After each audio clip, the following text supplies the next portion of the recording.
Hello everyone, welcome to my YouTube channel. आज का topic है हमारा पदार्थों का वर्गीकरण। तो पदार्थ का वर्गीकरण, पदार्थ को दो भाग में बांटा गया है। एक है भौतिक आधार पर और दूसरा है रासायनिक आधार पर।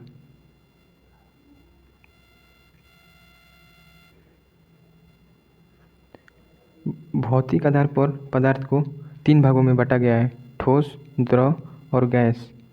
और रासायनिक आधार पर दो भाग में, शुद्ध और अशुद्ध। और शुद्ध को दो भाग में, तत्व और यौगिक। और अशुद्ध में समांग मिश्रण और विषमांग मिश्रण। और तत्व को भी तीन भाग में, धातु, अधातु और उपधातु।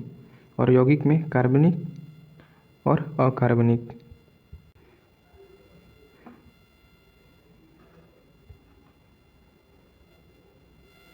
तो आइए एक एक टॉपिक हम जानते हैं बारी बारी से। ठोस, ठोस को सॉलिड भी कहते हैं। ठोस वे पदार्थ हैं जिनका आकार तथा आयतन दोनों ही निश्चित रहता है, जैसे पत्थर, लकड़ी, लोहा, बेंच, टेबल इत्यादि हो जाएगा। द्रव, इसे लिक्विड भी बोलते हैं। द्रव वे पदार्थ हैं जिनका आयतन तो निश्चित होता है किंतु आकार निश्चित नहीं होता, जैसे कि दूध, पानी, डीजल, पेट्रोल।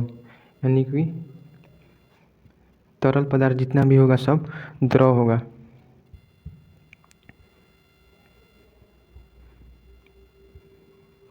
गैस, गैस वे पदार्थ हैं जिनका आकार तथा आयतन दोनों ही अनिश्चित रहता है, जैसे ऑक्सीजन, मीथेन, गोबर गैस, इसी को हम लोग मीथेन गैस ही बोलते हैं। त्रिक बिंदु वैसा तापमान होता है जिस पर ठोस, द्रव तथा गैस तीनों अवस्था में एक साथ पाया जाता है। जैसे बर्फ़ है, बर्फ़ को अगर हम लोग गर्म करेंगे तो वो जल की अवस्था में आ जाएगा, यानी कि द्रव हो जाएगा।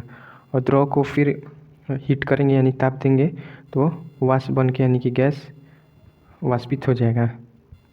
और ठोस को हम लोग ठंडा करेंगे, जैसे जल है, जल को अगर हम लोग ठंडा करेंगे तो बर्फ़ बन जाएगा। जैसे फ्रिज में हम पानी डाल देंगे कुछ भी चीज़ में रख के तो बर्फ़ अवस्था में हो जाएगा। और जैसे ही हम मतलब फ्रिज से बाहर रख देंगे तो तरल अवस्था में हो जाएगा, यानी कि जल हो जाएगा, बर्फ़।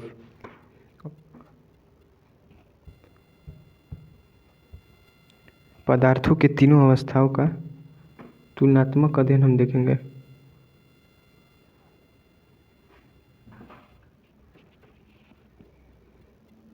घनत्व के आधार पर, घनत्व के आधार पर ठोस, फिर द्रव, फिर गैस, यानी गैस से बड़ा द्रव और द्रव से बड़ा ठोस।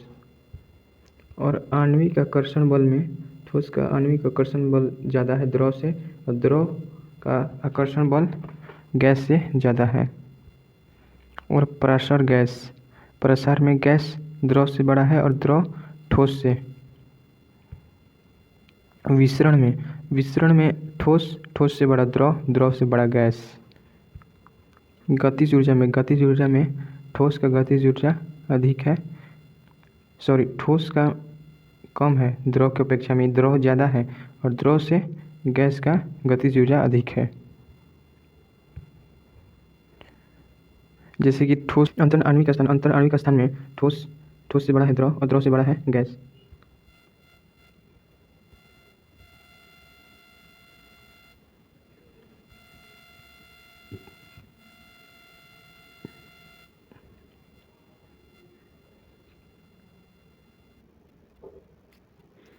इन तीनों अवस्थाओं को अतिरिक्त पदार्थ के दो और भी अवस्थाएं होते हैं, चौथा प्लाज्मा और पांचवा बोस-आइंस्टीन कंडेंसेट।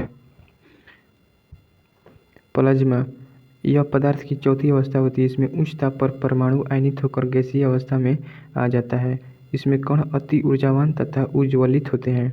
सूर्य तथा तारों में ईंधन प्लाज्मा अवस्था के कारण होती है। पदार्थ की चतुर्थ अवस्था को हम लोग प्लाज्मा कहते हैं।